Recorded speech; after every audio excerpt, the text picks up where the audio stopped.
1 অক্টোবৰত যোৰহাটত জুবিন গাৰ্গৰ আদ্য শ্ৰাদ্ধ ৰাজ্য চৰকাৰৰ উদ্যোগত যোৰহাট ষ্টেডিয়ামত হ'ব এই আদ্য শ্ৰাদ্ধৰ প্ৰস্তুতি সন্দৰ্ভত কনভেনশ্যন চেণ্টাৰত বৈঠক অনুষ্ঠিত হয় এই বৈঠকত উপস্থিত থাকে কেন্দ্ৰীয় মন্ত্ৰী পবিত্ৰ মাৰ্ঘেৰিটা মন্ত্ৰী বিমল বৰা জিলা আয়ুক্ত লগতে দল সংগঠন আৰু ৰাইজ 1 অক্টোবৰৰ পুৱা 8 বজাৰ পৰা হ'ব আদ্য শ্ৰাদ্ধৰ সেই কাৰ্যসূচী বৈদিক নীতি নিয়মৰ লগতে ৰাজহুৱা শ্ৰদ্ধাঞ্জলি অনুষ্ঠান অনুষ্ঠিত হ'ব সভাৰ পাছতে যোৰহাট ষ্টেডিয়াম পৰিদৰ্শন মন্ত্ৰী বিমল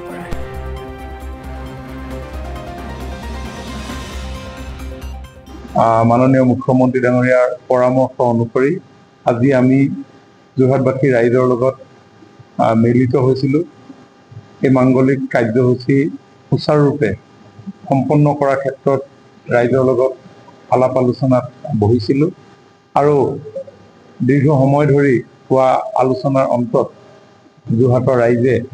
48 জনীয়া এখন সমিতি কৰ্ণধাৰ সমিতি গঠন কৰি দিছে আৰু এই 48 জনীয়া কৰ্ণধাৰ সমিতিখনে গোটেই অনুষ্ঠানটি পৰিচালনা কৰাৰ ক্ষেত্ৰত বিভিন্ন দায় দায়িত্ব বিভিন্ন লোকক অৰ্পণ কৰিব মই ভাবোঁ যে আমি খুব সুন্দৰ ৰূপত ৰাইজৰ সহযোগত আমাৰ মাজৰ পৰা আঁতৰি যোৱা জুবিন গাৰ্গৰ আত্মাৰ সদ্গতিৰ অৰ্থে যি অনুষ্ঠান কৰিবলৈ আমি আগবাঢ়িছোঁ সমগ্ৰ ৰাইজৰ সমগ্ৰ অসমবাসীৰ এই ক্ষেত্ৰত সহযোগ পাওঁ আজিৰ পৰাই বাকী কামখিনি আমি আৰম্ভ কৰিম কাৰণ হাতত আমাৰ সময় বেছি নাই তাৰিখ হ'ব 1 অক্টোবৰ আৰু স্থান হ'ব যোৰহাট ষ্টেডিয়াম প্ৰাংগণ আৰু পুৱা 8 বজাৰ পৰা সূৰ্যাস্তলৈ এই কাৰ্যসূচী চলিব গতিকে এদিনতে সমাপ্ত হ'ব আমাৰ এই অনুষ্ঠানটি আজি যি সিদ্ধান্ত হৈছে সেই সিদ্ধান্ত অনুসৰি পৰিয়ালৰ এটা বৈদিক কাৰ্য আছে সেই বৈদিক কৰ্মশালা ইয়াতে সম্পন্ন হ'ব অসমৰ বিভিন্ন প্ৰান্তৰ পৰা আহি আমাৰ অতি মৰমৰ শিল্পীজনক শ্ৰদ্ধাঞ্জলি জনোৱাৰ দিহাও ইয়াতে কৰা হ'ব তেখেতৰ চিতা ভস্ম ইয়াত আমি সংস্থাপিত কৰিম আৰু তেখেতৰ প্ৰতিচ্ছবিত আমি সকলোৱে আমি মাল্যাৰ্পণ কৰিব পাৰিম ৰাইজৰ সিদ্ধান্ত অনুসৰি আমাৰ পৰম্পৰাগত গুৰুজনাৰ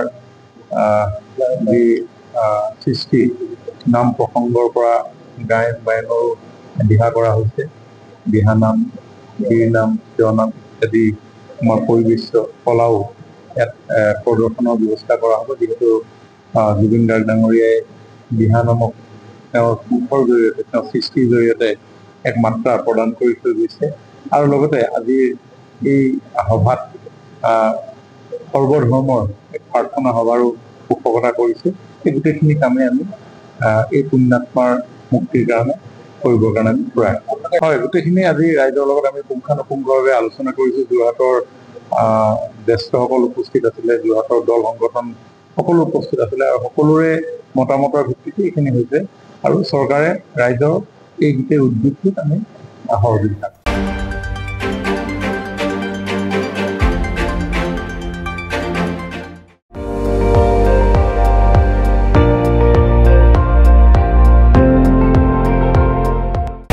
আপুনি চাই আছে ND24 সৰ্বশ্ৰেষ্ঠ নহয় সৰ্বোত্তমৰ দৌৰ